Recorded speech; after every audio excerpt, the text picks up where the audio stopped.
What's the meaning of this? Galit na tanong niya pagkabukas niya sa pinto ng boardroom.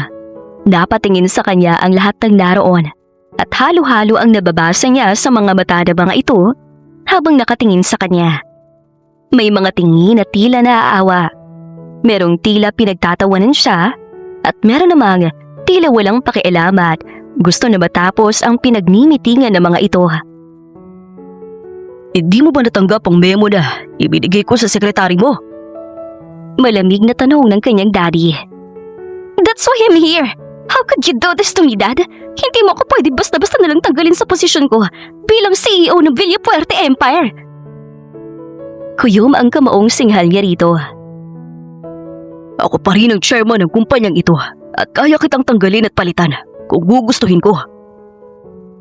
Salubong ang kilay na wika nito sa kanya. Ang posisyon na meron ka ngayon ay para sa legal na tagapagmaan ng mga Villapuerte. At alam mong hindi ikaw yun. Nagtagis ang mga bagang niya sa sinabi nito. Hindi niya maintindihan kung paanong nangyari na hindi siya isang tunay na Villapuerte. Samantalang alam ng lahat na siya ang nag-iisang anak nito sa kanyang namayapang inang si Cristal. Higit pa ron, hindi rin maipagkakaila ang pagkakamukha nila ng kanyang Lola Esther.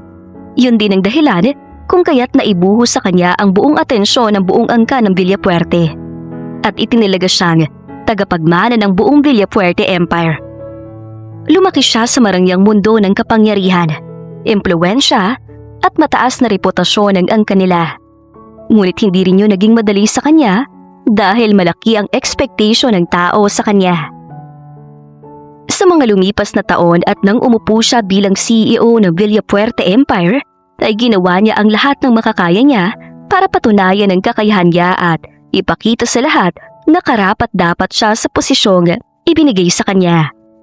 Dugo, pawis at sandamakmak na luha ang naging sandata niya upang makarating lang sa kung nasaan siya ngayon. Kaya hindi siya papayag na basta-basta lang yun kukunin sa kanya. I am the heiress to the Villapuerte Empire. Wala kang karapatang tanggalin ako sa posisyon ko. Hanggang kailan mo pangahawakan ang kasinungalingan na yan, Alessa? Wala ka nang maluluka pa simula ngayon. Galit na sigaw nito sa kanya at itinapon sa mukha niya ang isang brown envelope. Pinigilan niya ang sariling sigawan ito at binasa ang laman niyon. Mahigpit siyang napahawak sa DNA test result na nagpapakita na hindi siya tunay na Villapuerte. This is not true. I am a Villapuerte. Mariin niyang turan. Hindi kita masisisi kung yan ang paniniwala mo. All this time, I believed that too. Hindi ko akalain na magagawa akong lokohin ni Cristal. Maybe that's the reason why she died. Hindi kinaya ng konsensya niya, pangangaliwa niya kaya. Huwag mong tungisan ang pangalan ni Mami. Hindi niya magagawa yon. Nagingit-ngit ang loob na sabi niya rito. Wala akong pakialam sa iisipin mo. And since you're here, I will officially announce that starting today, I will strip you of your position as the CEO and appoint Roquel Villapuerte as the new CEO and the true heiress of the Villapuerte Empire. Muling bumukas ang pinto ng boardroom at pumasok ang kanyang kapatid sa ama na si Raquel, kasama si Alan, ang kanyang fiancé. Nakalingkis ang kamay ni Alan sa bewang ni Raquel na para bang ipinapakita sa lahat ang relasyon ng mga ito. Ang buong akala niya ay wala nang mas lalala pa sa revelasyong nalaman niya. Ngunit may mas nakakasindak pa pala doon. Alan, huwag mong sabihing ikaw din. Mahina niyang usan. Simula nang malaman ng pamilya ko na hindi ko ang totoong tagapagmana ng Villapuerte Empire, ay kinausap niyang pamilya mo para ayusin ang kahihiyan na ibinigay nila sa pamilya ko. At sa huli ay napagkasundo ang ikasal na lang kami ni Raquel at ituloy ang napagkasunduan ng mga magulang nila. Malamig na saad sa kanya ni Alan. Ate, sorry sa nangyari sa'yo. Alam mo wala akong magagawa kung gusto ni Daddy na ipakasal ako kay Alan. Naiintindihan mo naman yun, di ba? Mahinhinawi ka naman ni Raquel sa kanya. Malakas siyang napasinghal at mapait na tumawa. Pero sa loob-loob niya ay parang pinagpipira-piraso ang kanyang puso sa sunod-sunod na pangyayari. Ang katotohanang hindi siya tunay na Villapuerte. Ang pagtatakwil sa kanya ng pamilya niya at pagtanggal sa kanya sa posisyong pinaghirapan niya. At ang mas pinakamasakit sa lahat ay ang pagtataksil ng lalaking pinag-alayan niya ng totoong pagmamahal at pagtitiwala niya. I can't believe this.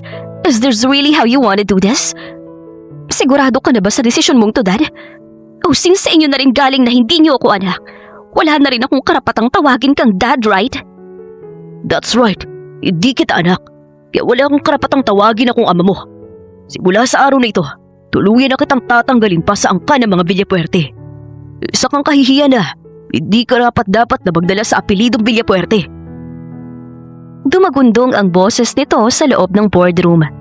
Parang ipinapaalam sa lahat na simula sa araw na yon ay itinatapon na siya nito dahil wala na siyang silbi pa para dito.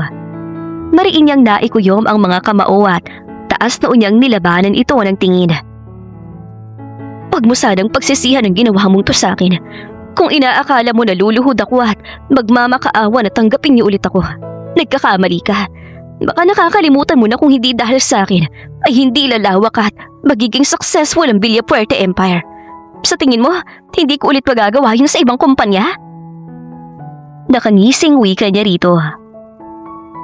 Ate Alessa, huwag mo nang dagdagan pang galit ni Daddy. Let me help you. Alam mong kaya kitang tulong. Drop the act, Raquel. Hindi ko kailangan ng tulong mo o ng kahit sino sa inyo. Patutunayan ko sa inyo na lahat na kaya kong tumayo muli at sisiguraduhin kong hindi ako titigil hanggat hindi ko kayo napapabagsak. Matigas ang anyong wika niya. Saka pinunit ang hawak na papel at walang lingon-likod na umalis doon. Hindi siya umiyak at nagpakita ng kahinaan. Hindi siya yumuko. Bagkus ay taas noo siyang nagmaratsa pabalik sa kanyang opisina. Dinampot niya lang ang mahahalagang bagay na kailangan niya. Sa katuluyang nilisan ang gusaling iyon, dala ang pangakong sa susunod na tatapak siya doon ay titingalain siya ulit ng lahat at pagsisisihan ng mga ito ang ginawa sa kanya. Hindi alam ni Alessa kung paano siya napadpad sa isang sikat na bar. Tanghali pa lang kaya wala pang gaanong customer doon. Nag-order siya ng 2 bote ng alak at mag-isang ininom iyon. Nagbabakas sakaling malunod sa alak ang lahat ng sakit na nararamdaman niya. Nangangalahati na ang pangalawang bote ng alak nang marinig niya ang 2 waitress na nag-uusap at tila kinikilig habang papalapit sa bar counter. Nakita mo ba kung paano siya ngumiti? Gosh, muntik na akong mahimatay kanina! Kinikilig pang sabi ng waitress. Hindi kita masisisi, girl. Kahit sinong babae naman siguro ay makakarelate sa feelings mo kapag nakaharap ang isang Greg El Criego.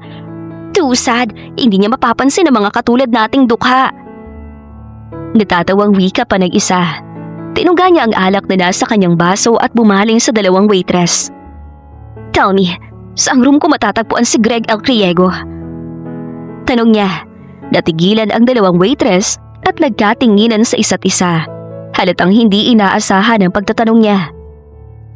Pasensya na po, ma'am. Confidential po ang... Don't make me repeat myself. Or would you like me to call him at ipaalam na pinagpapantasyahan niyo siya? Pero sinasabi ko lang sa inyo, ayaw na ayaw niyang pinag-uusapan siya ng kahit sino. Gusto niyo bang matanggal sa trabaho niyo kung sakali?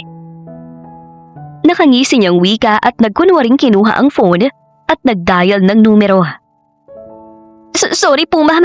Nasa room 310 po siya. Mabilis na sagot ng isang waitress. Tumayo siya at kinuha ang boteng may laman pang alak sa kawalang lingon-likod na nagtungo sa elevator at pinindot ang pangatlong palapag. Isinandal niya ang kanyang likod sa dingding ng elevator at pansamantalang ipinikit ang mga mata nang makaramdam ng pagkahilo. Nang marinig niya ang pangalang Greg El Criego, kaagad na may umilaw na ideya sa kanyang isipan. At alam niya kung may makakatulong man sa kanya para makapaghiganti, ay walang iba yon kundi ang mga El Criego. Matagal nang magkaribal sa negosyo ang mga Villapuerte at El Criego. Parehong isa sa pinakatanyag at kinikilala ang Villapuerte Empire at El Criego Holdings. Dahil sa pagiging competitive nila, pareho ni Greg El Criego ay pareho nilang napanatili ang posisyon ng 2 kumpanya. Ngunit ngayong itinakwil na siya ng Villapuerte ay wala nang dahilan para itaas niya ang kanyang pride. Alam niyang sa gagawin niya ay tuluyan niyang isusuko ang sarili niya sa lalaking itinuring niyang kaaway. Pero mas pipiliin niyang pagsilbihan ng kaaway niya kung ang kapalit niyon ay magbayad niya ang mga taong pinagkaisahan siyang saktan. Pagbukas ng pinto ng elevator ay pasuray-suray niyang hinanap ang VIP room na kinaroroonan ni Greg L. Criego. At nang nasa harap na siya noon ay walang babala niyang binuksan iyon at pumasok. "What are you doing here?" Dinig niyang tanong ng baritonong boses ng lalaki. Napatingin siya sa nagsalita at nakita niya ang madilim nitong anyo na nakatingin din sa kanya. Ngumiti siya at dahan-dahang naglakad palapit dito at pabagsak na umupo sa katapat nitong upuan. "I'm here to make an offer." Diretso niyang turan dito. "How feisty! Pinaglalaroan lang ba ako ng mga mata ko? Sa harap ko ba talagang ace at strategist ng Villapuerte Empire and making an offer to me? You can laugh all you want, but I'm dead serious." Mariin niyang turan. "It's a one-time offer that you'll never want to miss." "Okay, go on." Sabi nitong hindi inaalis ang tingin sa kanya. "I'll help you overpower the Villapuerte Empire." Sabi niyang nilabanan ito ng tingin. Nawala ang ngiti sa mga labi ni Greg at matagal siyang tinitigan. Tila inaaraw kung nagsasabi siya ng totoo. "That's a dangerous offer, Miss Villapuerte." Seryosong sabi nito sa kanya. "Wala akong panahon para makipaglokohan sa'yo." Ilang beses ko bang uulitin sa'yo na seryoso ako sa sinabi ko at hindi ko nagpunta dito para lokohin ka lang? Sa tingin mo ba, madali sa akin ang lumapit sa taong itinuring kong kaaway? Inis niyang singhal dito at ibinagsak ang hawak na bote ng alak sa ibabaw ng mesa. "I know it's a dangerous offer, but who cares about that? Nandito ako para tulungan kang pabagsakin ng Villapuerte Empire. Hindi ba't mas mapapadali mong magawa ang mga plano mo kung tatanggapin mo ang offer ko?" "And do you expect me to take your offer? You think I'm that easy to fool?" Tiimbagang natura nito sa kanya. "No, alam kong matalino ka, kaya alam mong hindi ako nagbibiro." Palaban niyang sagot. "What's the deal?" Tanong nito sa kanya pagkatapos ng ilang sandali. "Ang tanging gusto ko lang ay mapabagsak ang Villapuerte Empire. As long as you agree with that, you can do whatever you want from me." Walang kurap na sagot niya rito. "Anything you say?" Nakangising tanong nito. Nakaramdam siya ng kakaibang kilabot sa klase ng ngisi nito. Ngunit hindi niya iyon inintindi. Lasing siya pero alam niya ang ginagawa at sinasabi niya sa sandaling iyon. "Yes, anything. Gagawin ko ang lahat makaganti lang sa ginawa nila sa akin. Heck, I'm willing to offer a deal with the devil." Mariin niyang turan at muling nagngingit-ngit ang kalooban niya nang muling maalala ang mapait niyang sinapit kanina. "I think it's not proper to make a deal in your situation, Miss Villapuerte." "I am not a Villapuerte. Not anymore." Madilim ang anyong wika niya. "That's what they say anyway. May ipinakita silang DNA test results sa akin na nagpapatunay na hindi ako isang tunay na Villapuerte at anak ako sa isang pagkakamali ng mami ko. Ni hindi man lang ako binigyan ng pagkakataong magpaliwanag at iklaro kung totoo nga ang resultang yon. They instantly removed me from their family, stripped me of my possession, and the worst part, ang lalaking pinag-alayan ko ng totoo at tapat na pagmamahal ay walang hirap na tinalikuran ako at itinapon sa tabi nang malaman na hindi ako tunay na Villapuerte. Nawala ang lahat sa akin na parang bula. At dahil lang yun sa lecheng DNA test result na parang kabuting biglaan na lang lumitaw." Marahas siyang napabuntong hininga. Ramdam niya ang matinding galit sa buong kalamnan niya. "So please, help me." Mahinang usal niya bago tuluyang tamaan ng kalasingan at bigla na lang bumagsak ang ulo sa ibabaw ng mesa. Ngunit bago pa man tuluyang tumama ang mukha niya sa mesa, ay may malambot na bagay na sumalo sa mukha niya. Wala siyang kamalay-malay na sa mga sandaling yon ay mas lalong dumilim ang anyo ni Greg habang nakatitig sa kanya. Nagising si Alessa na parang binibiyak ang kanyang ulo.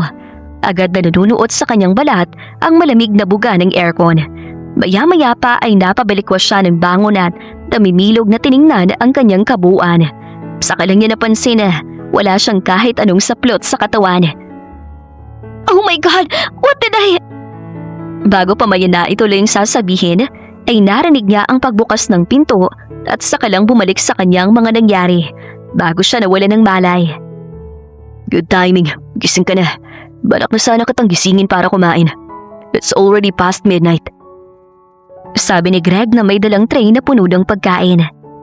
Gusto mo bang magkape? Nasaan ako?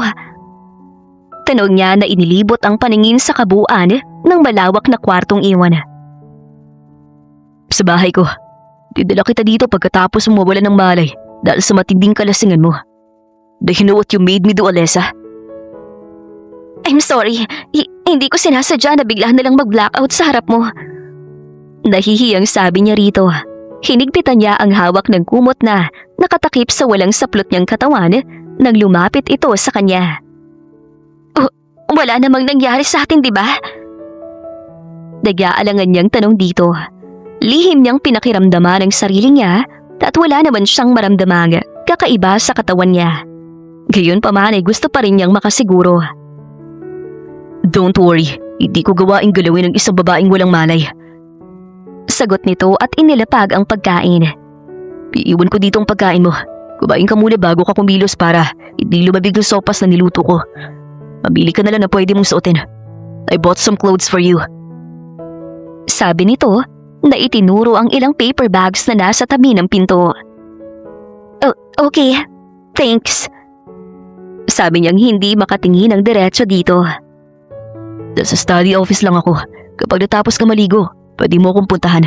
Nasa pinakadulo lang ng hallway ang opisina ko. Marami tayong kailangan pag-usapan. Sabi nito na siyang tinalikuran at iniwan doon. Nang mapag-isa, ay saka lang niya natampal ang magkabilang pisngi dahil sa matinding pagkapahiyang nararamdaman niya. Paano ko siya tatanungin kung bakit wala akong saplot? Tanong niya sa sarili. Marahas siyang napabuntong hininga at isinantabi na muna ang mga walang kwentang bagay. May mas importante siyang dapat kailangan pagtuunan ng pansin. Hindi naman nagtagal ay lumabas na siya ng kwarto ni Greg. Suot ang ternong pajama na laman ng ilang paper bags na para sa kanya at ang tray na dinala ni Greg kanina. Maingat siyang bumaba at pinagtas ang hagdan. Takot na makagambala sa mga nagpapahinga sa mga oras na yon. Alauna na ng madaling araw. Kaya nakakahiya kung may magising dahil sa kanya. Nang makarating sa kusina, ay hinanap niya ang switch ng ilaw upang hugasan ang pinagkainan niya. Bagamat lumaki siyang pinapaligiran ng mga katulong, natutunan pa rin niyang kumilos mag-isa at huwag iasa ang lahat sa ibang tao. Nasa kalagitnaan na siya ng paghuhugas ng muntik na siyang mapasigaw dahil sa narinig na baritonong boses mula sa kanyang likuran. Hindi ba't sinabi ko sa'yo na puntahan mo ko sa opisina ko kapag tapos ka na? Don't do that again! You scared me to death! Sabi niya habang sapu ang kanyang dibdib. Baby, sorry. Hindi ko sinasadyang gulatin ka. Pero hinayaan mo na sana yan dyan at may maghuhugas naman yan bukas. Kibit balikat nitong sagot sa kanya. It's fine. Hindi rin ako sanay na iasa sa ibang ganitong kasimpleng bagay. Sagot niya at bumalik sa paghuhugas ng mga pinggan. Sino ba gaakala ng tagapagmana ng mga Villapuerte ay marunong palang maghugas ng pinggan? Tila na-amused nitong wika sa kanya. Sinabi ko na sa'yo, hindi na akong tagapagmana ng mga Villapuerte. Sabi niya, isinara niya ang gripo at nagpunas ng kamay, saka humarap dito. May offer stand still, Mr. El Criego. Ngayong hindi na ako lasing, siguro naman, seseryosohin mo na ako. Lumapit sa kanya si Greg hanggang sa huminto ito. Isang dangkal na lang ang pagitan ng mga katawan nila. That's why I told you to come to my office. Naganda ako ng kontrata para isarang kasunduan natin. Nakangiting wika nito at unti-unting inilapit ang mukha sa kanya.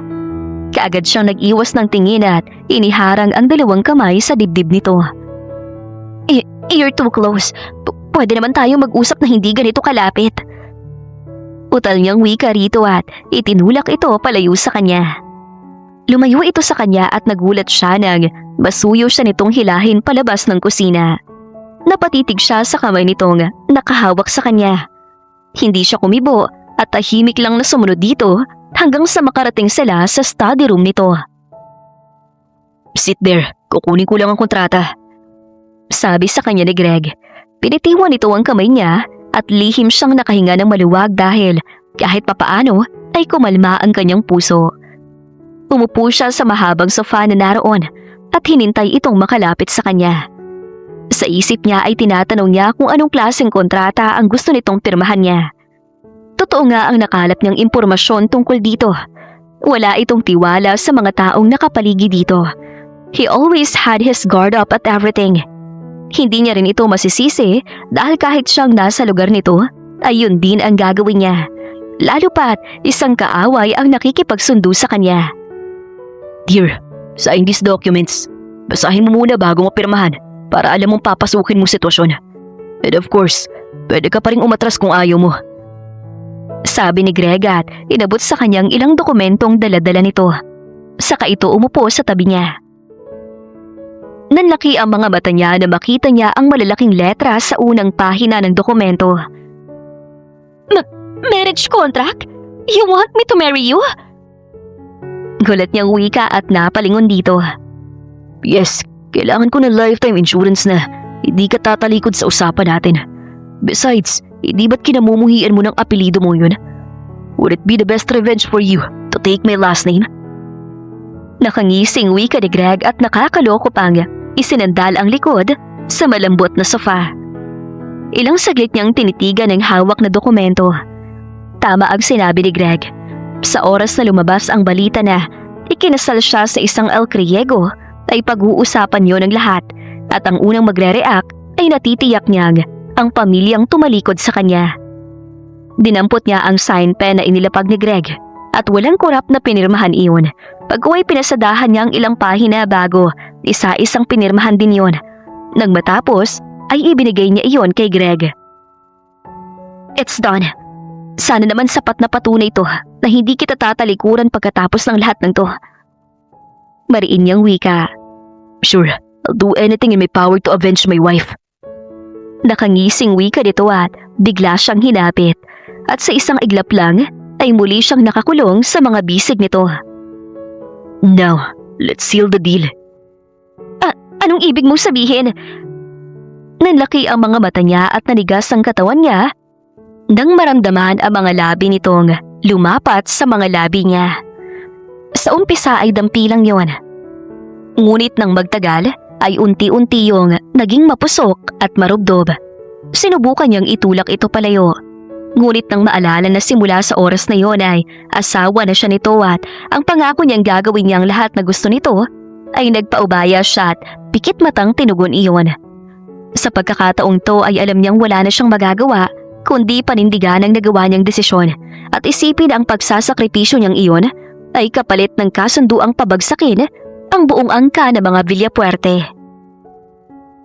Kinabukasan, nagising si Alessa sa mahihining katok mula sa pinto. Pagmulat niya ng mga mata, ay sakala niya na pagtanto na pag-isa na lang siya doon at wala na sa tabi niya si Greg. Good morning, Ma'am Alessa. Pinapasabi ni Sir Greg na may darating daw po kayong bisita ngayon. Magalang na bati sa kanya ng katulong. Bisita? Sino daw? Kunot noong tanong niya rito. Hindi ko rin po alam eh. Ang bili niya lang po sa akin na gisingin ka at ipaalam na may bisitang darating. Sagot ng katulong. Okay, pakisabi maliligo lang ako. Sabi niya at isinarang muli ang pinto nang umalis ang katulong. Binilisan niya ang pagliligo upang tanungin si Greg kung sino ang inaasahan nitong bisita. Nang sa ganon ay maging handa siya sa kung sinong inimbitahan nito. Ngunit paglabas niya ng kwarto ay narinig niya agad ang malakas na halakhak mula sa living room. Kabado man ay naglakad siya pababa at inihanda ang sarili sa kung sino mang bisita ni Greg. Habang pababa siya sa hagdan ay mas luminaw ang usapan ng dalawa at hindi niya naitago ang gulat nang makita ang masayang mukha ng matandang lalaking kausap ni Greg. Mabuti naman at naisipan mo na mag-asawa. Akala ko'y mauuna na akong mamatay bago pa kita makita mag-asawa. Sigaw ng matandang lalaki na walang iba kundi si Don Victor El Criego, ang ama ni Greg. Biglaan na nangyari, Dad. It's a decision that we need to make immediately. Seryosong wika ni Greg at napatingin sa gawi niya. She's here. Beat my wife, Alessa. Lihim niyang ikinuyom ang kanyang mga kamao at inihanda ang magandang ngiti sa mga labi ng humarap kay Don Victor. Good morning, sir. Magilaw niyang bati at lumapit sa matanda. Ngunit nang nasa tapat na siya nito ay hindi niya alam ang susunod na gagawin. Lalo na nang makita ang matinding gulat sa mukha nito. Abilia Puerte? You married Abilia Puerte, son? Kunat tuong tanong ng matanda na bumaling sa anak nito. I'm not a Villafuerte anymore, sir. I'm sure you already knew the truth about me. Direkta niyang sagot kahit hindi siya ang kinakausap nito. That's right. She's not Abilia Puerte anymore, Dad. She's an Alcriego. Now, and she's my wife. Mariing wika ni Greg at masuyong inabot ang kamay niya at hinila palapit dito. Wala mo bang ginagawa mo, Greg? Salubong ang kilay na wika ng matanda. Tumahimik siya, ngunit hindi nananatiling nakataas ang noo niya. Alam niyang hindi siya pabigat at mas lalong hindi niya ipapahamak ang lalaki. Oo naman, Dad. Alam mo hindi ako papasok sa isang sitwasyon kung hindi ako sigurado. Pinapunta kita dito para ikaw ang unang makaalam sa relasyon namin ni Alessa. We also decided to get married privately dahil sa issue ng pamilya niya. Paliwanag ni Greg. Alam ba ng ama mo na ikinasal ka sa anak ko, iha? Tanong sa kanya ni Don Victor. No, sir. Pero wala po kayong dapat ipag-alala dahil natitiyak kong wala na silang pakialam kung sino man ang pakasalan ko. They already disowned me. Sagot niya. So, totoo ang balitang hindi ka tunay na Villafuerte? Daan ka sa isang pagkakamali ng ina mo noon? Dad. That's what they want to believe, sir. Pero alam kong hindi totoo yun. May gustong sumira sa akin at pinagplanuhan ang pagbagsak ko. Someone wants to mess with me and planned everything to ruin me. Matapang niyang sagot sa matandang Don. Kagabi, bago pa man siya hilahin ng antok, ay napagtanto niya ang lahat ng nangyari sa kanya. Hindi basta-basta mangyayari ang lahat ng walang dahilan.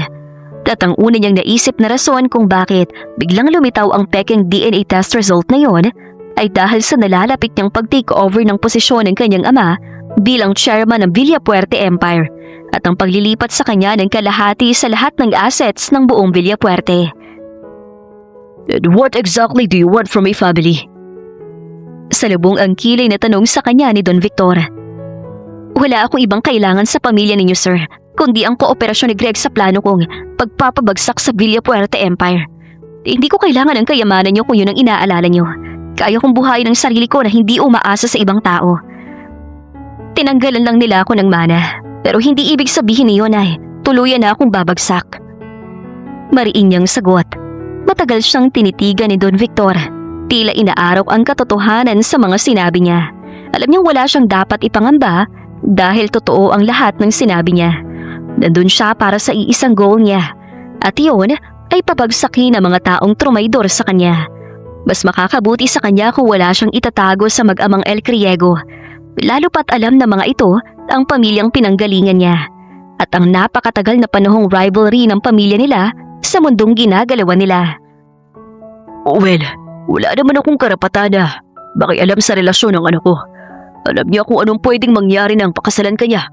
At sana handa ka rin sa kung anong sasabihin ng mga taong nakapaligid sa desisyong ginawa mo. But one thing that I want to do is I won't accept any discussion from both of you. Sabi nito at salitan silang tiningnan ni Greg. Lihim siyang napalunok dahil may pakiramdam siyang hindi niya magugustuhan ang sunod na sasabihin nito. Pero alam niyang wala siyang karapatang tumanggi dahil tama ito. Siya ang may gustong pasukin ang komplikadong sitwasyon nila ni Greg. I'm going to have a welcome party for you, Alessa, and you'll announce your private marriage. Alam niyong hindi kayo makakapagtago ng matagal sa mata ng publiko, kaya mas makakabuti kung sa inyo manggagaling ang balita. At kung ano man ang mangyari pagkatapos na iyon, ay susuportahan ko kayo. Nakangiting wika dito sa kanya. Gulat siyang napatingin dito. Hindi niya inaasahan ang sasabihin ito at maging ang maaliwalas nitong mukha habang nakangiti sa kanya. Sa isip niya ay hindi niya maiwasang magtanong. Yun lang yun? Akala niya ay mahihirapan siyang kumbinsihin ito at iinsultuhin siya dahil sa lantaran niyang paggagamit ng kapangyarihan na meron ang angka nito. Nanatili pa ng mahigit 1 oras si Don Victor bago ito nagpaalam sa kanila. Nang makaalis ito ay para naman siyang nabunutan ng tinik sa dibdib at nakahinga ng maluwag. So, anong plano mo ngayon? Tanong sa kanya ni Greg. I'm going home, of course. Saan ka uuwi? We're married, Alessa. At simula ngayon, ito na magiging tahanan mo. Kasama ko. Or, daliliitan ka pa sa bahay ko. Nakataas ang isang kilay na tanong nito sa kanya. Mag-e-empake ako kaya ako uuwi. Sa tingin mo hindi ko naisip ang bagay na yan? Nakairap niyang wika rito at naglakad papuntang kusina dahil nakakaramdam na siya ng gutom. Gusto mo bang samahan kita? Hindi na. Alam kong marami kang dapat ayusin. May kailangan din akong kausaping tao mamayang tanghali.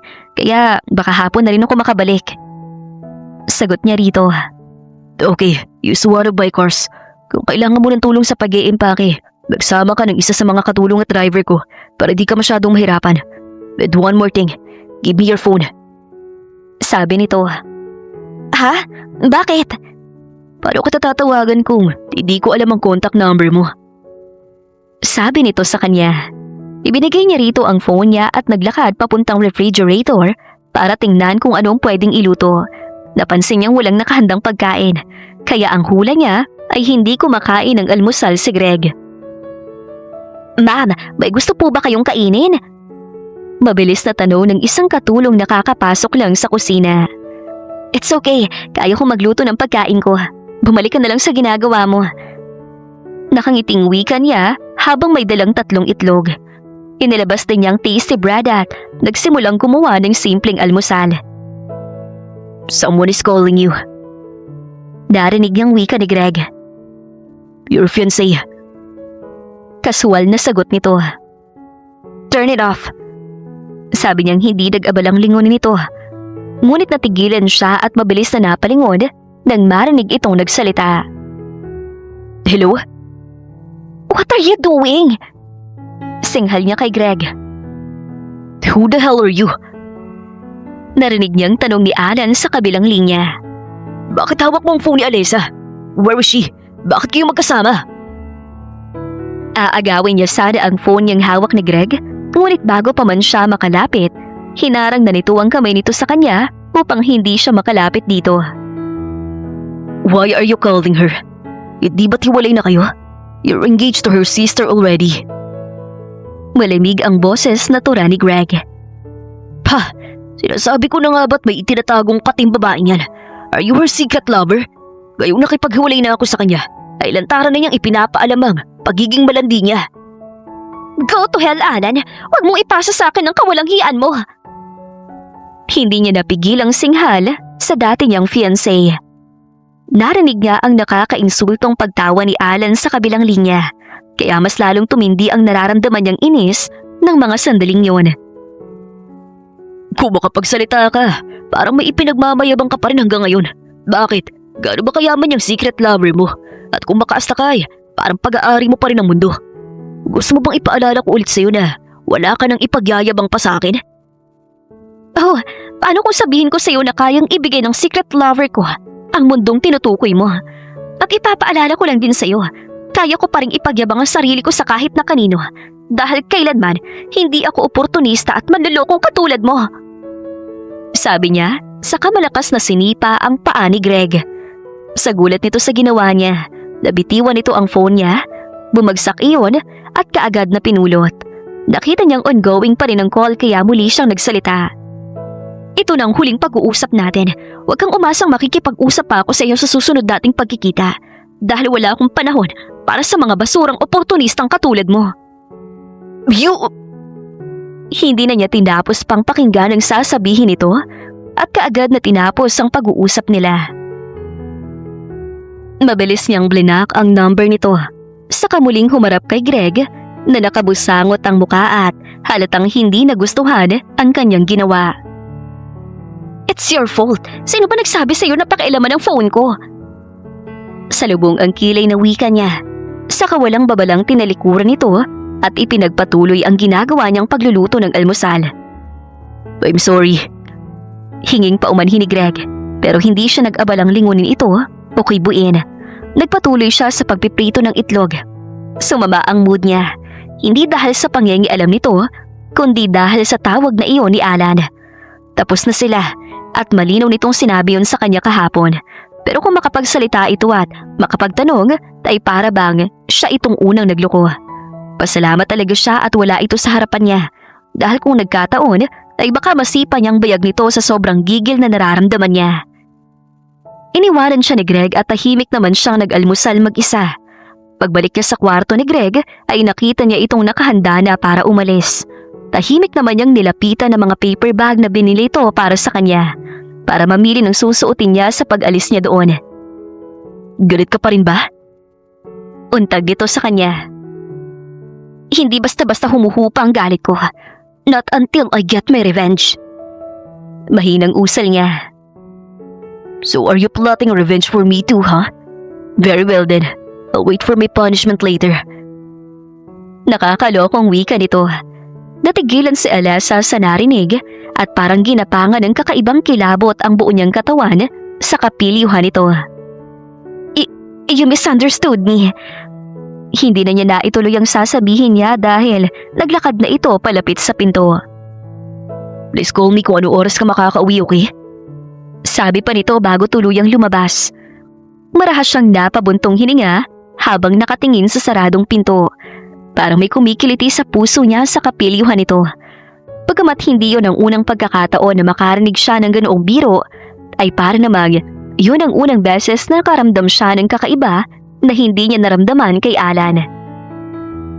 Ipinilig niya ang kanyang ulo at inalis yon sa kanyang isipan.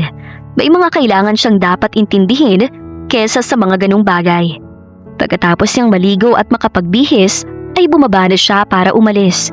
Tatawagan niya sana si Greg dahil nakalimutan niya itong tanungin kung anong sasakyan ang ipapagamit nito at ang susi nang salubungin siya ng isang katulong. Aalis na po ba tayo, Ma'am Alessa? Naghihintay na po si Kuya Ramon sa labas. Sabi nito. Hindi niyo na ako kailangan samahan. Pero kabilin-bilinan po ni Sir na samahan ka namin. Mabilis nitong turan. Para namang nakatunog si Greg sa pag-aalinlangan niya at nakita niyang tumatawag ito sa kanyang phone. Hello? Nakaalis na ba kayo na bahay? Paalis pa lang, pero hindi mo na dapat ako pinasamahan. Kaya ko naman ang sarili ko eh. Mas okay na yung may makakatulong ka sa pagbubuhat ng mga gamit mo. Huwag ka mag-alala, pwede mo silang paunahin kapag tapos ka na mag-impake at tawagan mo na lang ako para sunduin ka kung matutuloy ka sa lakad mo. Paliwanag nito sa kanya. Napaawang ang kanyang labi at balak pa sana niyang magsalita, pero kaagad itong nagpaalam sa kanya sa kabilang linya at hindi siya binigyan ng pagkakataon na magsalita ulit. Nahihiya siyang napatingin sa katulong na tahimik lang na naghihintay sa harap niya. Okay, let's go. Pasensya na sa abala. Nakangiwing wika niya rito. Hindi po kayo abala, Ma'am Alessa. Nakangiting wika ng katulong sa kanya. Nang lumabas sila, ay kaagad silang sinalubong ng driver at naghanda para umalis na. Hindi naman nagtagal ay narating nila ang kanyang kondo. Nanatili ang driver na si Kuya Ramon sa parking habang si Marla ay sumama sa kanya. Pagdating nila sa kondo niya ay hindi niya inaasahang madadatnan sa loob si Alan. Nakalimutan niyang hindi pa pala niya napapalitan ng passcode ng kanyang pinto. Anong ginagawa mo dito? Salubong ang kilay na tanong niya rito. Saan ka galing? So totoong may kasama kang ibang lalaki kagabi? How could you? Galit na singhal nito sa kanya. Get out! Bago pa ako tumawag ng pulis. Trespassing ng ginagawa mo. Singhal niya rito at hindi inintindi ang tanong nito. Ang taas naman talaga ng tingin mo sa sarili mo. O baka tuluyan ka ng nabaliw dahil hindi mo matanggap ang katotohanan bumagsak ka na. Galit na wika nito habang papalapit sa kanya. Ipapaalala ko lang sa'yo na ikaw itong unang nang iwan at nagloko. Kaya bakit hindi mo sabihin yun sa sarili mo? Kung may nababaliw man sa ating dalawa, malamang ang ikaw yon. Ang kapal naman na mukha mo magpunta dito at magalit sa akin.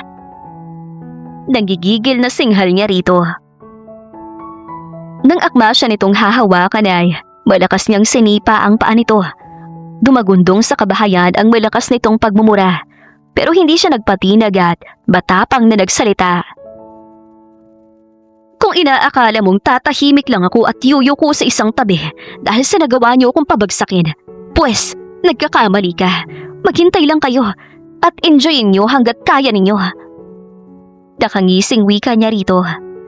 Umalis ka na, baka hindi ako makapagpigil at tumama ang pa ako sa ibang parte ng katawan mo. Sabi pa niya at tumingin sa ibabang parte ng katawan ni Alan.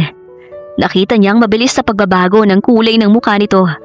Mula sa pamumutla hanggang sa pamumula dahil sa matinding galit at pagkapahiya.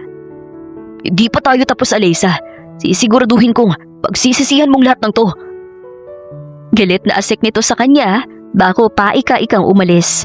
Malakas pa nitong isinarang pinto bilang pagpapakita ng galit nito sa kanya. Napasinghal siya ng tawa habang nakatingin sa nakasaradong pinto. Sa isip niya ay nakikita niya ang gulat sa mukha ng mga ito kapag nalamang ikinasal siya sa isang Greg L. Criego na kinatatakutan at hinahangaan ng lahat. Nang umalis si Alan sa kondo niya, ay nagsimula na rin silang mag-empake. Pinakiramdaman niyang kasama niyang si Maria. Alam niyang marami itong gustong itanong sa kanya, pero nanatili itong tahimik at hindi nanghas na magtanong. Bagay na ipinagpasalamat niya. Inabot ng mahigit 2 oras ang pag-iimpake nila at nang matapos yun, ay tinawag nilang driver at pinagtulungan nilang ibaba ang 3 malalaking maleta niya. Nang matapos ay pinauna na niya ang mga ito sa mansyon habang siya naman ay tinawagan ng kanyang kaibigan at abogado upang pag-usapan ng tungkol sa mga plano niya laban sa sarili niyang pamilya. Sa isang pribadong restaurant sila nagkita ng kaibigan niya. Pagkakita pa lang nito sa kanya ay niratrat agad siya nito ng sandamakmak na tanong at wala siyang nagawa kundi sagutin ang mga yon. Dahil alam niyang hindi siya nito titigilan. So, you're telling me you want to change your surname to your mother's surname?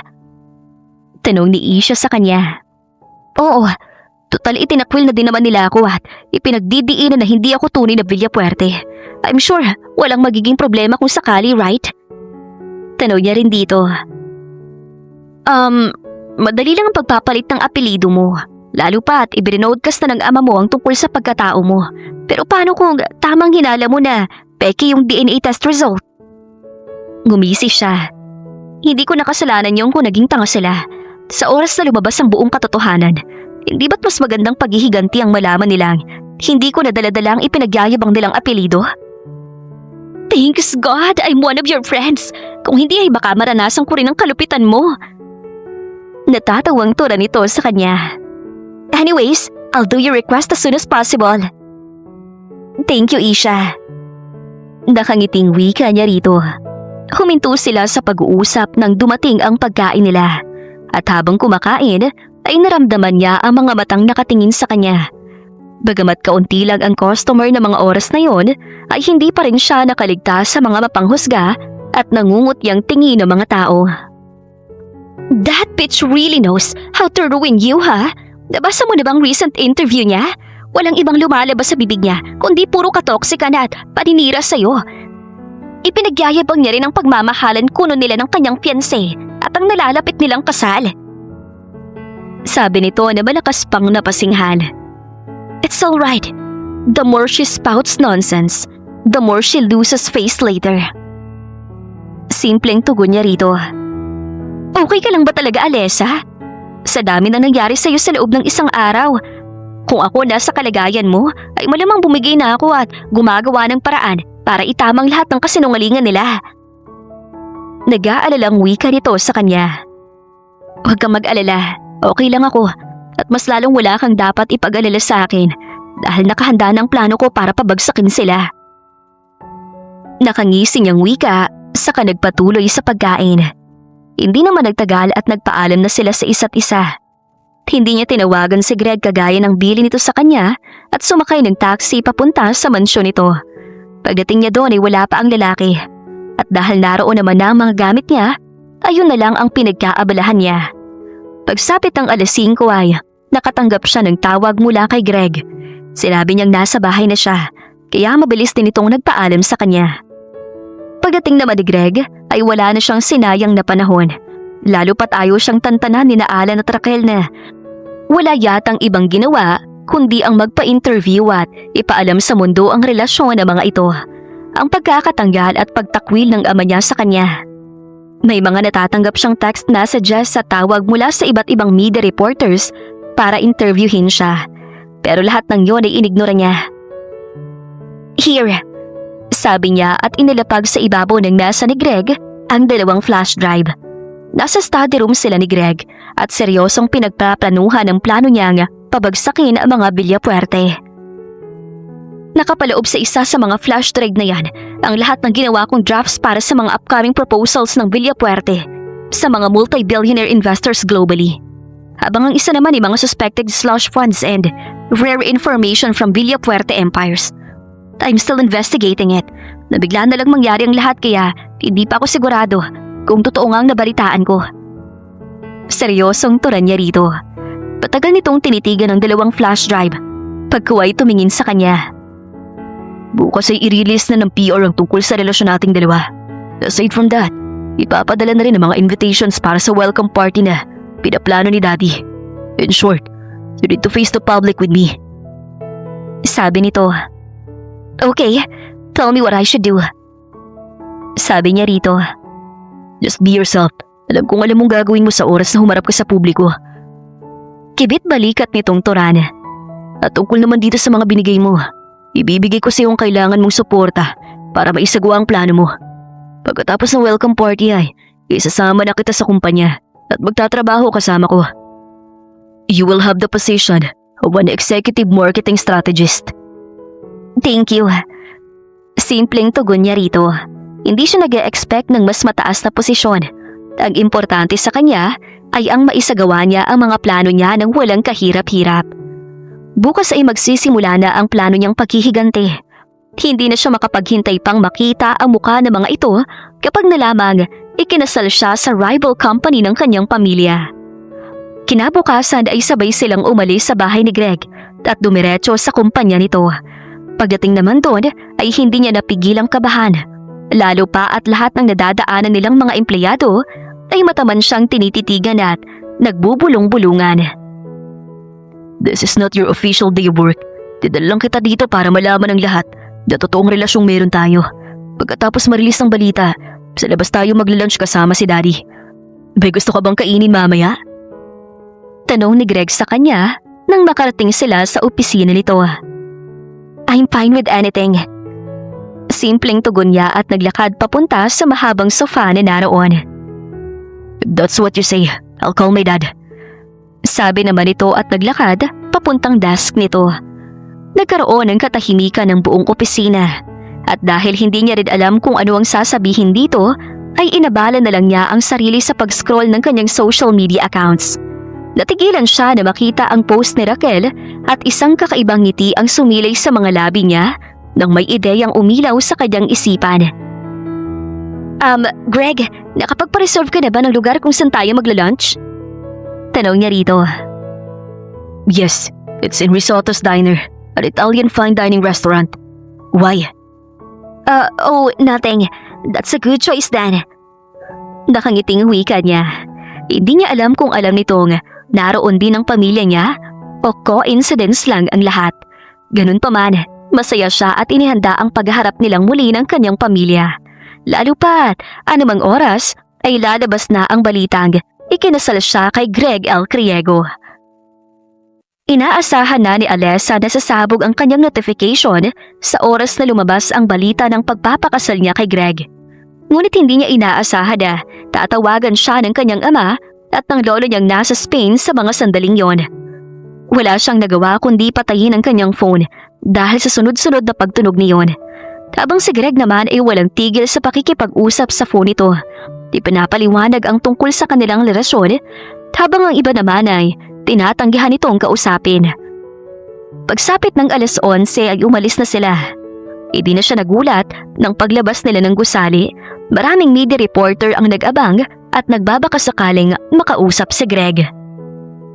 "Sa restaurant na si Dad at naghihintay na sa atin." Sabi nito habang nagmamaneho. "Bakit hindi mo sinabi sa akin? Nauna na rin sana ako para hindi siya naghintay doon mag-isa." Gulat niyang Turan. May nauna na siyang meeting doon, kaya wala kang dapat ipag-alala. Sagot nito. Hindi na siya kumibo at isinantabi na ang bagay na yon. Pinipilit niyang kumalma kahit ang totoo ay hindi na siya makapaghintay na makita ang reaksyon ng pamilya niya sa oras na magkita-kita sila doon. Alam niyang hindi magiging maganda yon, pero handa siya sa kung anong pwedeng mangyari. Napalingon siya kay Greg at nagdalawang isip kung sasabihin niya rito ang tungkol sa plano niya. Pero sa huli ay naisip niyang ipaalam din dito ang totoo. Listen, sa totoo lang kaya ako tinanong kung saan tayo kakain ay nilaman ko na doon din maglalunch ang pamilyang ni Raquel. Usal niya, hindi ito kumibo kaya napalingon siya rito at natigilan siya na makitang nakangiti ito.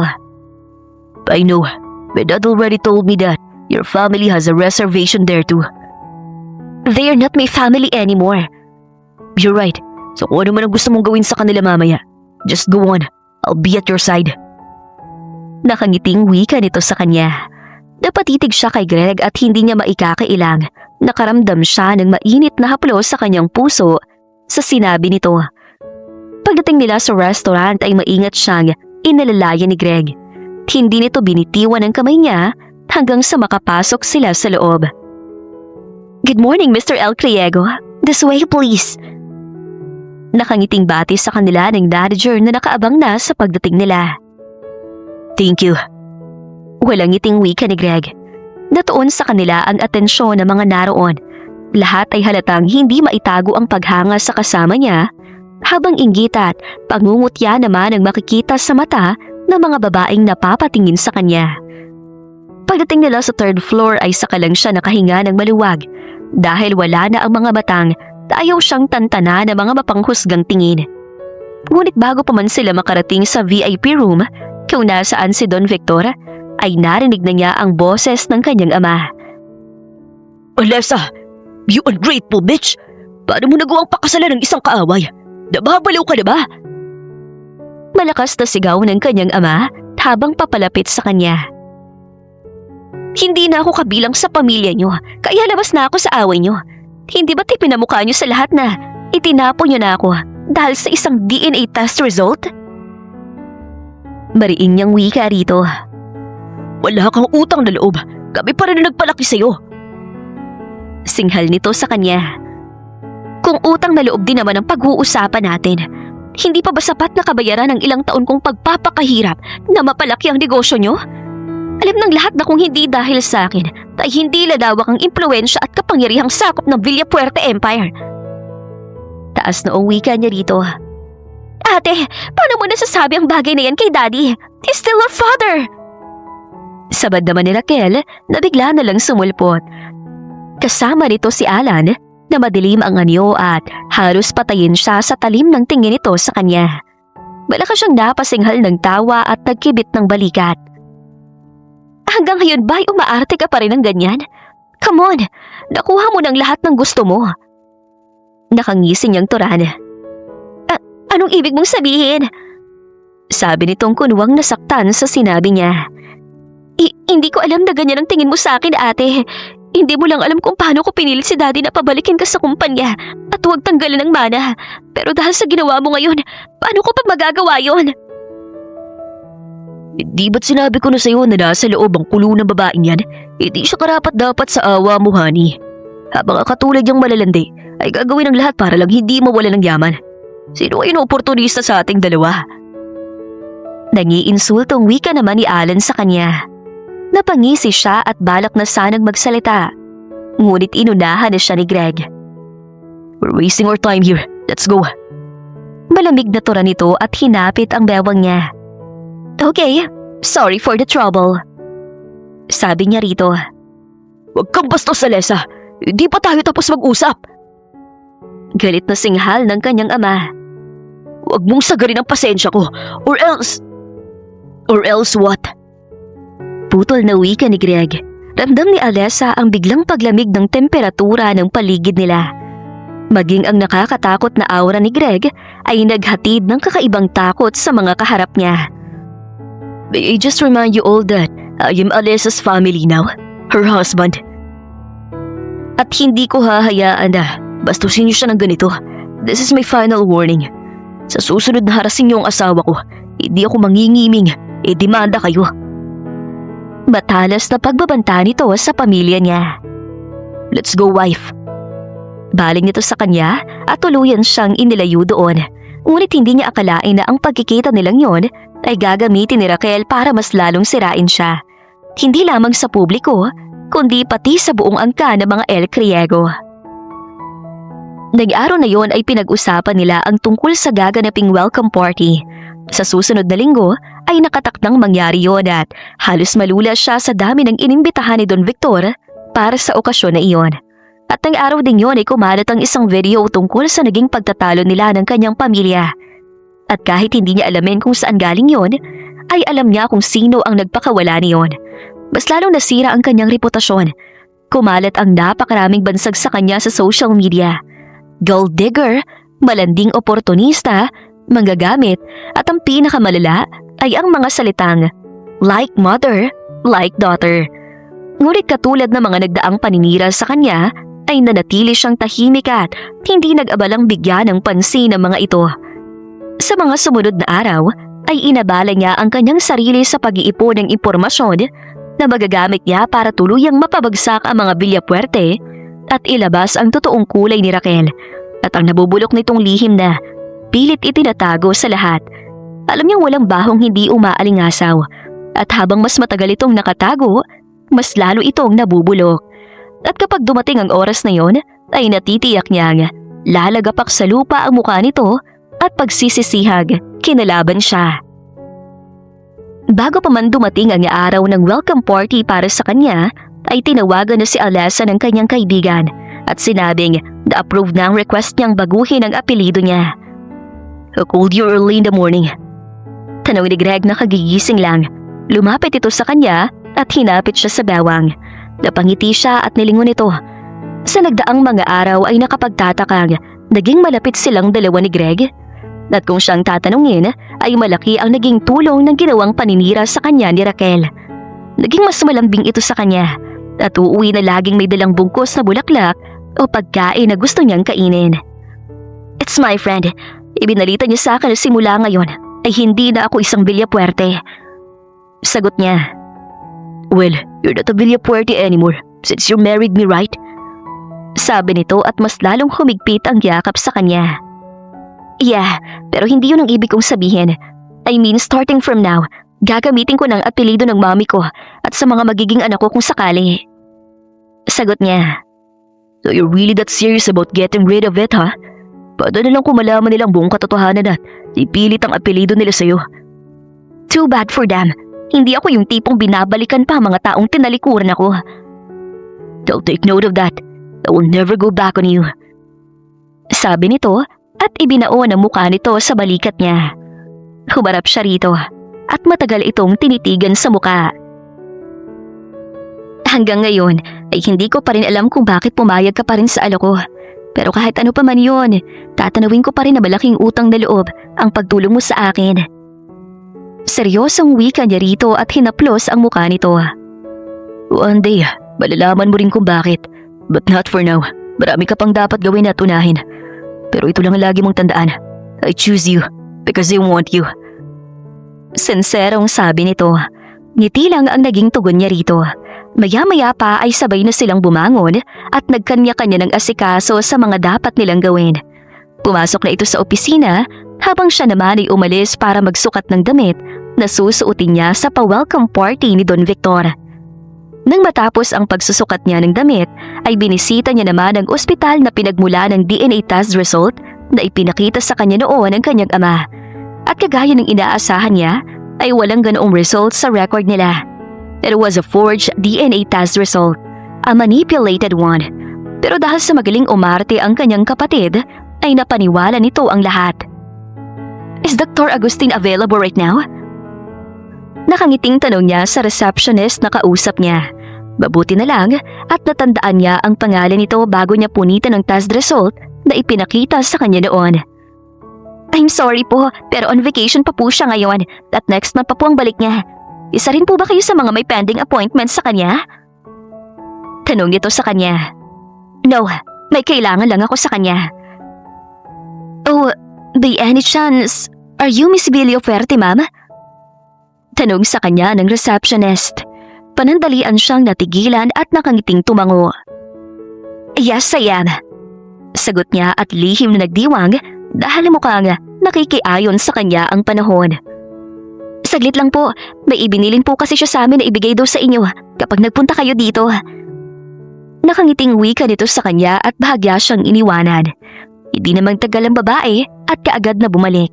May hawak itong isang brown envelope at ibinigay sa kanya. Here po, pakisign na lang din po para proof na naibigay ko na po sa inyong binili niya. Sabi pa nito, saka ibinigay ang isang memo.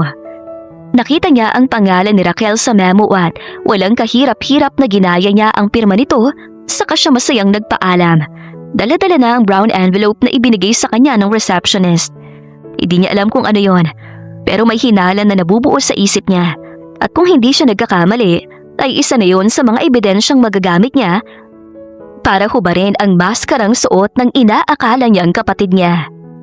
Masaya at maganda ang mood niya ng araw na yon dahil sa natuklasan niya. Kaya naman na makauwi siya ng bahay ay nagluto siya para sa hapunan nila. Nang matapos ay tinawagan niya ang kanyang kaibigan upang paimbestigahan ng doktor na kinunsyaba ni Raquel at sampahan din ito ng kaso. Ngayong isa-isa nang lumilitaw ang lahat ng kalokohan na ginawa ni Raquel at ang panloloko nito sa mga taong nakapaligid dito, ay hindi na siya makapaghintay pang isiwalat ang lahat ng yon. Pero sabi nga nila, mas mapapasarap ang paghihiganti mo kung hindi na sila makakalusot pa sa sandaling ilabas mo ang lahat ng hawak mong alas. At yun ang gagawin niya. That welcome party for her was the best time to exact her revenge. Alam niyang may pinaplano ang mga ito para sirain siya sa araw na yon. Pero sisiguraduhin niyang sa kanya mapupunta ang huling halakhak at ang mga ito ang iiyak at magmamakaawa sa huli. Sumapit ang araw na pinakahinihintay niya. Ang araw na pababagsakin niya ang lahat at ang muling pagbangon niya sa bago niyang katauhan bilang Mrs. Greg L. Criego. You're stunningly beautiful tonight. Puno ng paghangang turan sa kanya ni Greg nang makasakay sila ng sasakyan. I am always beautiful though. Nakangiting wika niya rito. I know, but you're mesmerizing tonight. I'm sure everyone will fall for you tonight. Hinawakan ng kamay niya at masuyaw iyong hinalikan. Well, I did my best to match your perfection.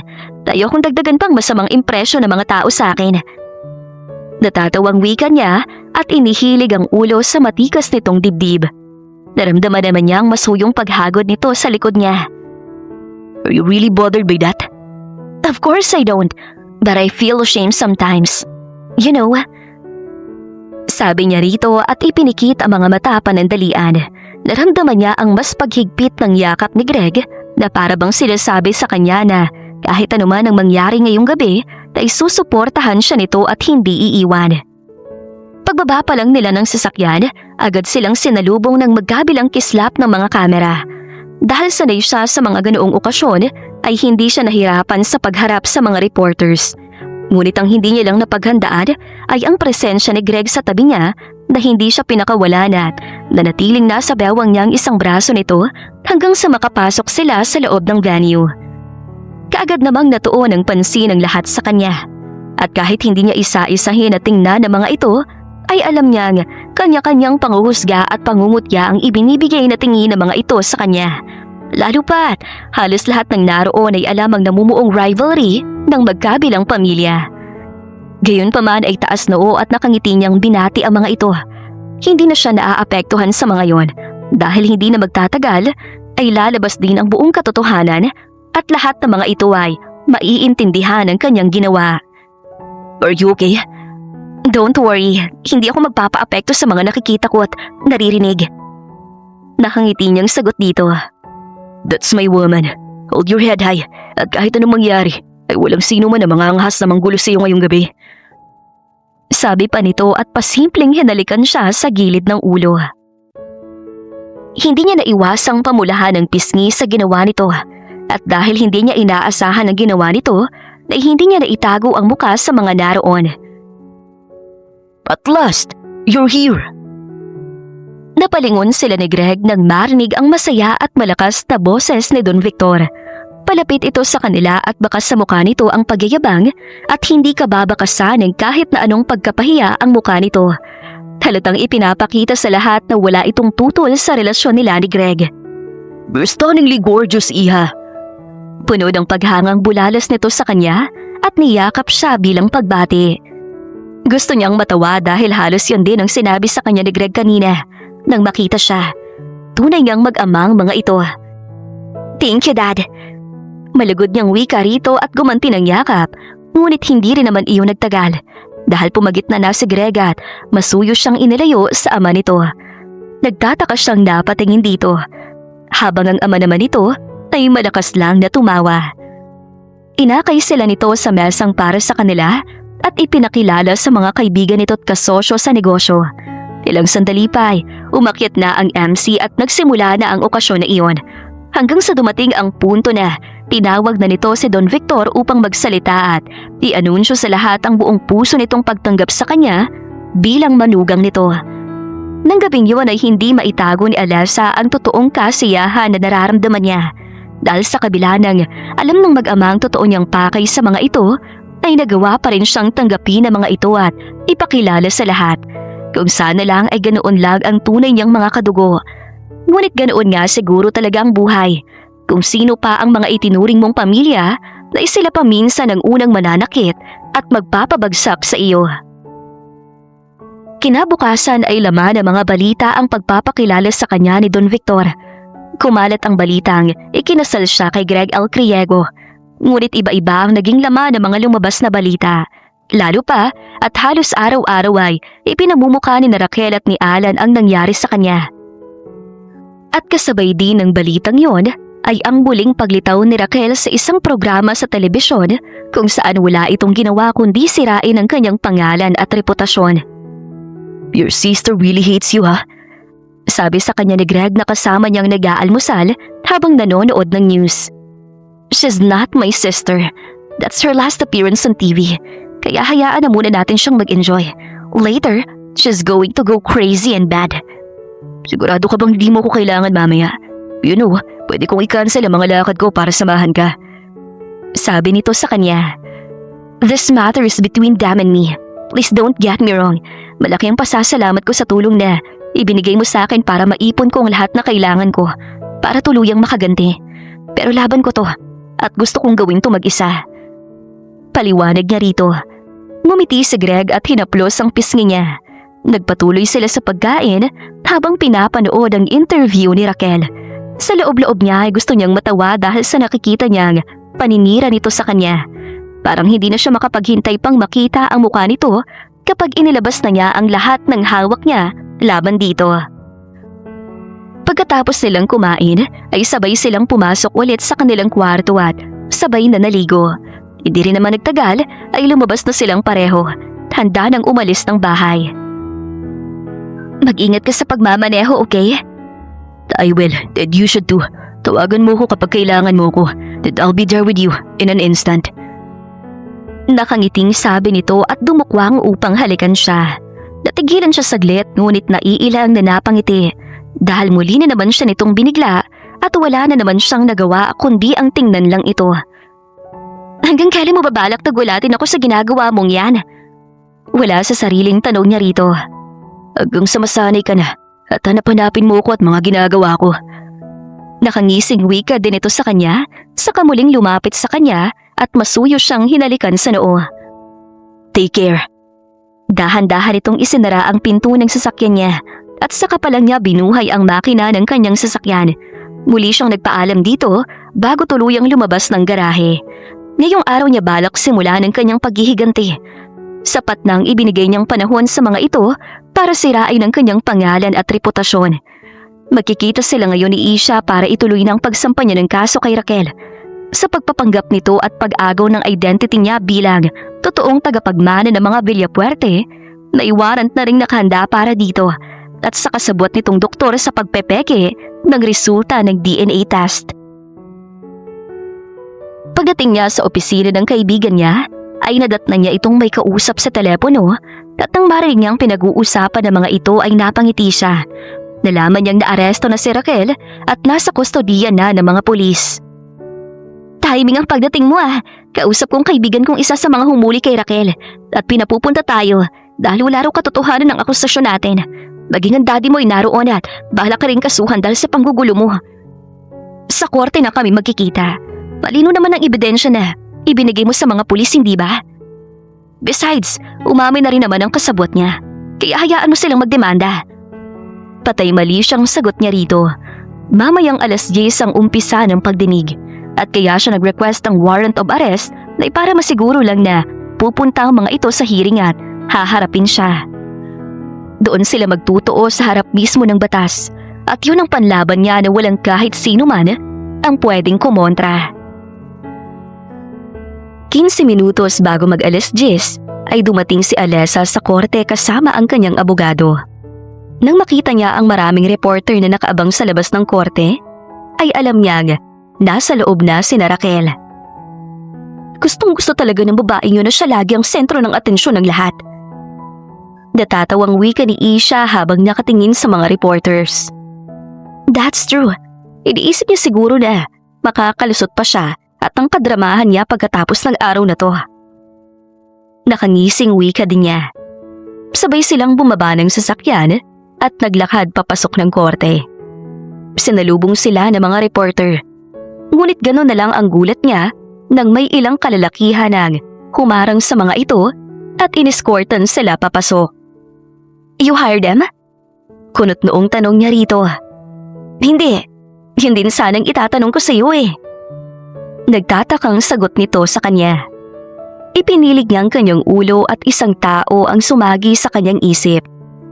Kung hindi ang kaibigan niya, ay malamang ito ang nag-hire ng mga yon para protektahan siya.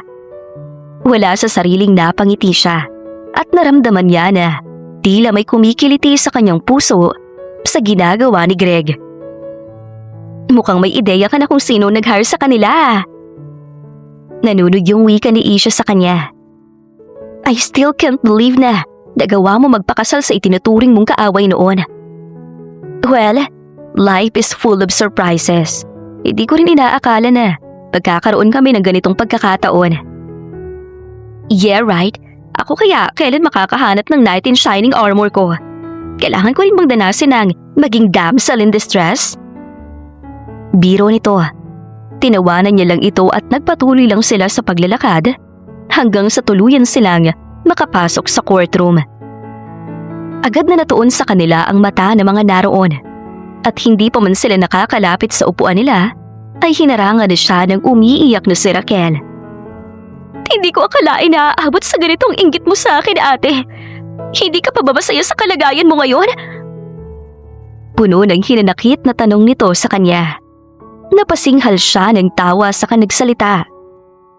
Kailangan ka bang kainggitan? Hindi ba't dapat ang sarili mo ang tanungin mo sa bagay na yan? Wala akong ginagawang masama sa'yo. Bakit hindi mo nalang tanggapin na ako ang tunay na anak ni Daddy at tagapagmana ng mga Villapuerte? Hindi ko akalain na makikipagsabuatan ka sa kaaway para lang guluhin kami. Kaaway niyo lang.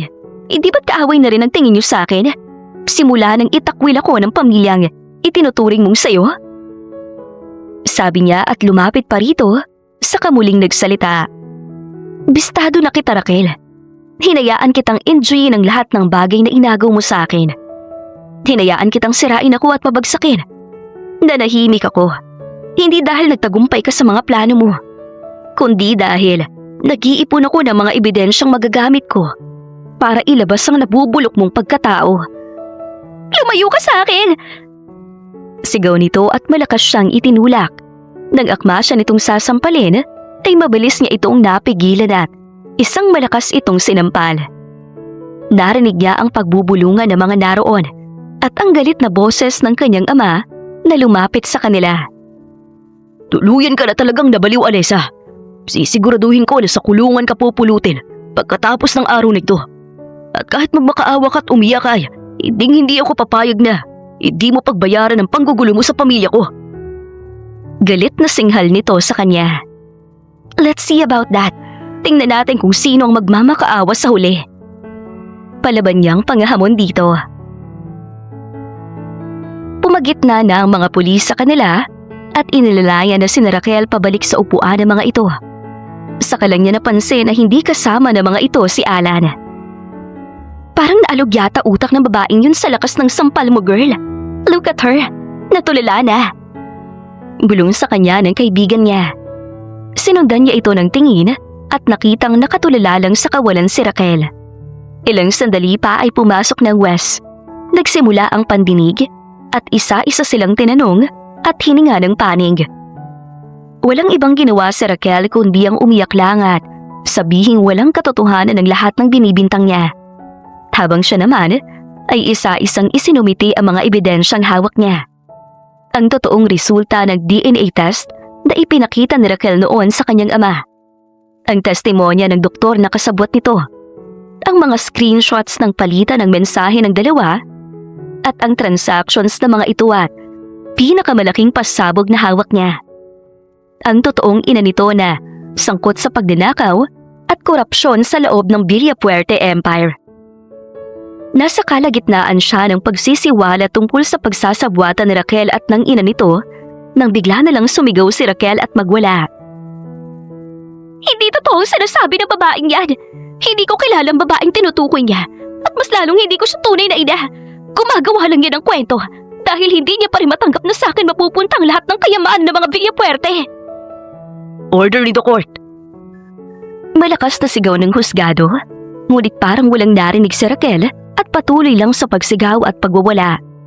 Hanggang sa hindi na nakatiis pang husgado at sinintensyahan na si Raquel na guilty. Mas lalong nagwala si Raquel at lumapit sa kanyang ama upang humingi ng tulong.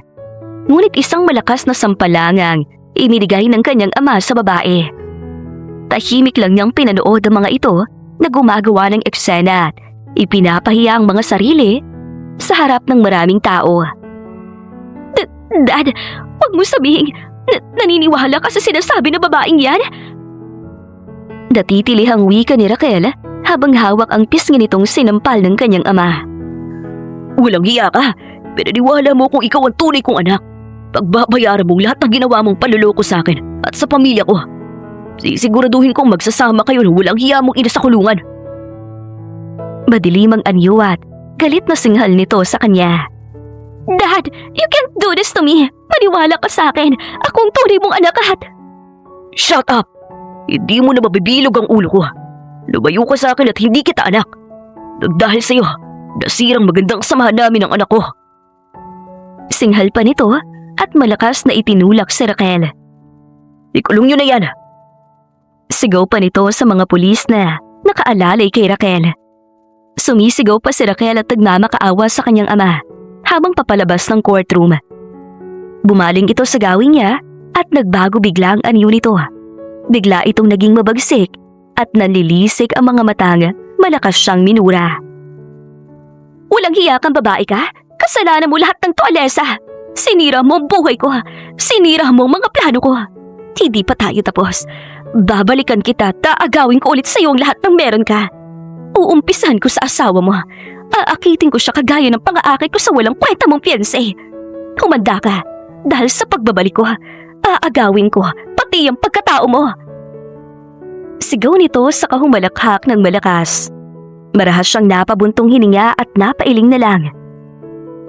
Hindi siya magtataka kung mababalitaan niya na nasa mental hospital mapupunta si Raquel. Minsan talaga, nakakasira ng pag-iisip ang matinding inggit sa katawan. Sabi naman ng kaibigan niya habang nakatingin din sa papalabas na si Raquel. Hindi siya kumibo. Ngayong tapos na ang lahat at nalinis na niyang pangalan niya at naibalik ang nawala niyang dignidad at reputasyon ay mapapanatag na rin ang kanyang loob. Papalabas na sana sila ni Asia nang bigla na lang humarang sa harap niya ang kanyang ama. Alessa anak, pwede ba tayo mag-usap? Mahinang tanong nito sa kanya. Wala na tayong dapat pag-usapan pa. Huwag kayong mag-alala dahil wala po akong balak na bumalik pa sa poder ninyo. May sarili na akong buhay at hindi ko kayo hahayaang panghimasukan ulit ang buhay ko. Walang emosyon niyang tugon dito. Please, pakinggan mo muna ako. Biktima din ako dito at... Pinakinggan niyo ba ako noon? Binigyan niyo din ba ako ng panahon para linawin ang lahat bago kayo maniwala sa isang simpleng DNA test na ipinakita sa inyo na nagpakilalang tunay niyong anak? Mapakla niyang wika dito. Tatahimik ito at nagyuko ng ulo. Halatang nahihiya sa ginawa nitong katangahan at pagpapauto. Ngunit nangyari na ang lahat. Hindi na maibabalik pa ang nakaraan at wala na itong magagawa kundi ang pagsisihan na lang ang ginawa nitong pagkakamali. Hindi ako magtating ng galit sa inyo, pero hindi niyo rin ako mapipilit na patawarin kayo sa ginawa ninyong pag-abandona sa akin at pang-iinsulto sa mami ko. Hindi na babago pang desisyon kong umalis sa pamilya niyo at talikuran ng pagiging Villapuerte. Simula sa araw na ito, I am Alessa Nunez El Criego. Taas niyang noong wika rito sa kawalang lingon-likod itong nilampasan. Hindi na ito humabol pa sa kanya hanggang sa makalabas sila ng gusali. Naroon pa rin ang mga reporter na tila nag-aabang sa paglabas niya. Ngunit kagaya kanina ay hindi makalapit ang mga ito dahil sa mga bodyguard na naroon din at pinoprotektahan siya. So ngayong okay ng lahat, siguro naman pwede na tayo mag-celebrate, right? Hindi tayo masyadong nakapag-enjoy kagabi. Kaya let's have a drink and celebrate your... Hindi na ituloy ni Isha ang sasabihin ito nang may humintong pamilyar na sasakyan sa harap nila. Napangiti siya at hinintay na bumaba mula roon si Greg. Kahit sinabi niyang hindi na nito kailangan pang puntahan siya doon, ay alam niyang hindi rin siya nito matitiis sa bandang huli. That's what he is. Always caring and protective when it comes to her. Bumaba si Greg na may hawak na isang malaking bungkos ng bulaklak. Congratulations, love. You did well. Nakangiting wika ni Greg habang inaabot ang bulaklak sa kanya. Thanks. Hindi ba't sinabi ko na sa'yo na hindi mo na kailangan pang pumunta dito? How can I do that? Napakawalang silbi ko ng mga asawa kong hindi kita susuportahan sa laban mo. Sagot nito sa kanya. Malakas na tumikhim ang kanyang kaibigan. Ipapaalala ko lang sa inyo na nasa labas tayo at napapalibutan ng mga reporters. Baka gusto nyo lang naman ng privacy, no? Nagkatinginan sila ni Greg at kapwa napangiti. Ibinigay niya ang susi ng kanyang sasakyan kay Isha at sinabing magkita na lang sila mamayang gabi. Inimbitahan niya itong maghapunan sa kanilang mansyon na agad naman itong pinaunlakan. Inalalayan siya ni Greg na makasakay ng sasakyan ito at nang makapasok naman ito ng sasakyan ay bigla niyang hinawakan ang necktie nito at mabilis itong hinila palapit sa kanya at ginawaran ito ng halik sa mga labi. Nagulat si Greg sa ginawa niya. Ngunit kaagad din namang nakahuma at nang gagantihan na siya nito ng halik, ay natatawa na siyang lumayo dito. I'm sorry, but we need to get out of here. Natatawa niyang wika rito. Damn, you got me there. Sabi ni Greg na halatang frustrated sa pambibiting niya. Tinawanan lang niya ito. Pero sa loob-loob niya ay kinakain na siya ng hiya at kung pwede lang lumubog siya sa kinauupuan niya, ay hiniling na niya. Pagdating nila ng mansyon ay nagulat siya nang hilahin siya ni Greg papasok ng bahay. Halatang may pagmamadali sa mga kilos nito at tila sabik na masolo siya. Natatawa na lang siyang nagpatangay dito at nagpaubaya sa gusto nito. Hinayaan siya nito sa mga gusto niyang gawin. Sinuportahan at ni minsan ay hindi siya kwestiyon at pinagdudahan. Ngayong nabawi na niya ang sariling dignidad at reputasyon, ay wala nang dahilan para hindi niya ito pagbigyan at ibigay ang gusto nito.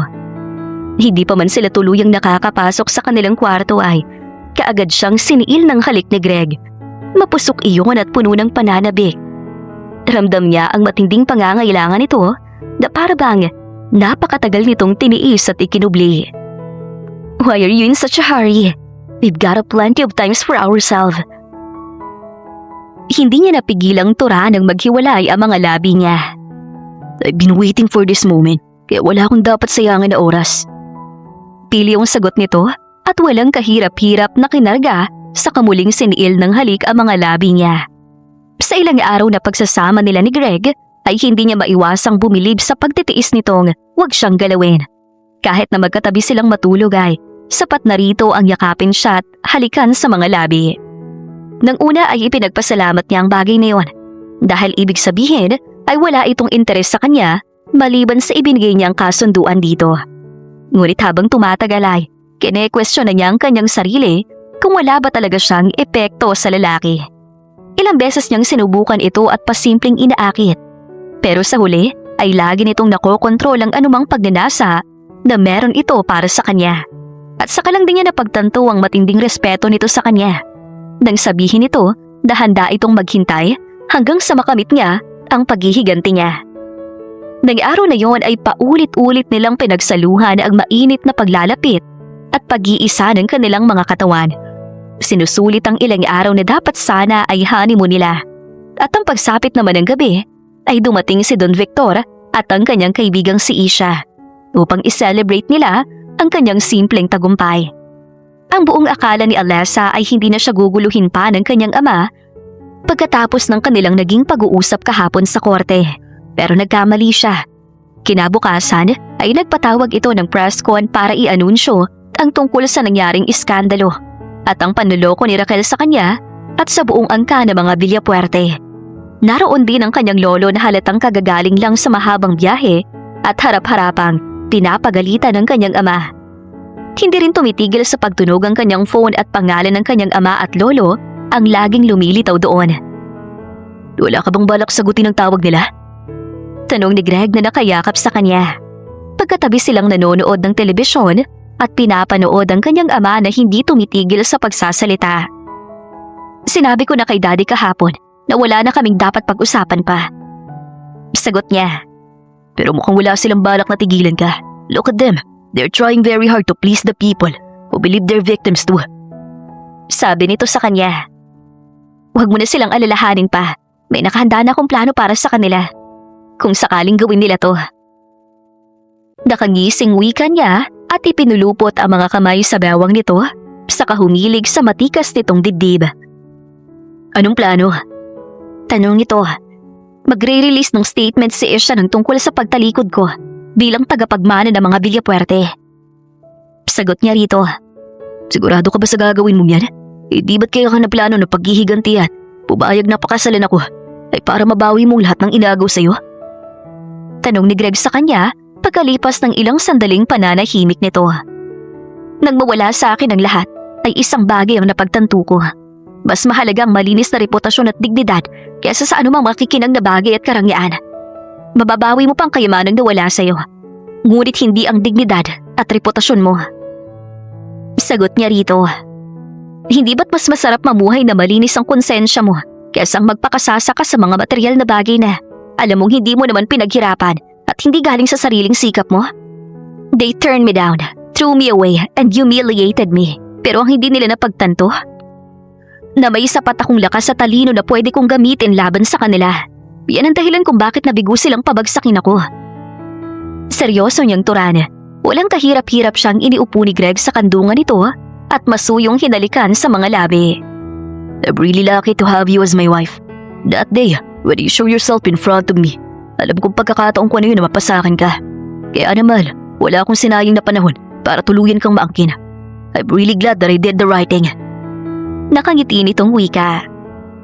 Ipinulupot niya ang mga kamay niya sa leeg nito at siya naman ang lumapit dito at hinalikan ito sa mga labi. Hindi na niya kailangan pang magsalita at sabihin dito ang tunay niyang nararamdaman. Sapat na ang bawat gilaw ng mga labi niya at pagtugon ng katawan niya para iparamdam dito ang pasasalamat at paghanga niya sa kanyang asawa. Sa kalagitnaan ng presko ng kanyang ama, ay inilabas ni Isha ang statement niya tungkol sa tuluyang pagtalikod sa pamilya niya. Nagkagulo ang mga reporter nang malaman ang tungkol doon at hindi magkamayaw sa pagtatanong sa kanyang ama. Sa huli ay walang nagawa ang kanyang pamilya, kundi ang tapusin ang presko na yon at mabilis na umalis sa venue. Binigyan siya ng mataas na posisyon sa kumpanya ni Greg at pinagtulungan nilang dalawa na mas lalong lumaki at lumawag ang El Criego Holdings. Habang unti-unti namang bumaba ang market stocks ng Villapuerte Empire dahil sa pag-alis sa mga malalaking investors at pagkakadecline ng mga market plans at project proposal na isinusumite ng mga ito. Ngayon ay malinaw nang lumalabas na kung hindi dahil sa kanya ay hindi uunlad at lalaki ang Villapuerte Empire. At wala na silang magagawa pa kundi ang mapabuntong hininga na lang at pagsisihan ang maling desisyong nagawa nila at manghinayang sa napakalaking oportunidad na nawala sa kanila. Pagkalipas ng 3 buwan, ay isang magandang balita ang muling kumalat sa buong mundo. Iyon ay ang pag-iisang dibdib ni Greg at Alessa sa harap ng publiko. Naging engrande yon at lahat ng mga dumalo ay kilala at mayayamang tao sa iba't ibang panig ng mundo. Marami ang nag-abang kung imbitado ba ang sarili niyang pamilya. Pero na makita na mga itong mag-isa siyang nagmarcha palapit sa altar, ay hindi na nagulat ang mga ito sa naging desisyon niya. Alam niyang importante ang presensya ng mga magulang niya sa mahalagang araw na yon. Ngunit para kay Alessa, ay wala nang puwang ang mga Villapuerte sa buhay niya. Hindi niya kailangan ng isang pamilyang madaling malinlang at maniwala sa sabi-sabi ng iba at mabilis siyang ipagtabuyan dahil lamang sa isang walang kasiguraduhang pamimintang. Pero naniniwala naman siyang walang anak ang makakatagal na may galit na kinikimkim laban sa sarili nitong mga magulang. Alam niyang darating din ang panahon na makakalimutan niya ang lahat ng hinanakit niya sa mga ito. Mapapatawa din niya ang mga ito at higit sa lahat, muling matatanggap na parte pa rin sila ng kanyang pagkatao. Ngunit para sa kanya, hanggang doon na lang yon. Isa na lang silang masaya at mapait na karanasan na ibabaon niya sa pinakamalalim na parte ng kanyang buhay. At sa muling pagbubukas ng bagong kabanata ng kanyang buhay, kasama ang mga bagong karakter na huhubog at mas magpapatatag sa kanya, ay natitiyak niyang kakayanin niyang muli na harapin ang kahit na anumang pagsubok at paghihirap na darating sa buhay niya. At sa pagkakataong ito, alam niyang hindi na siya nag-iisa.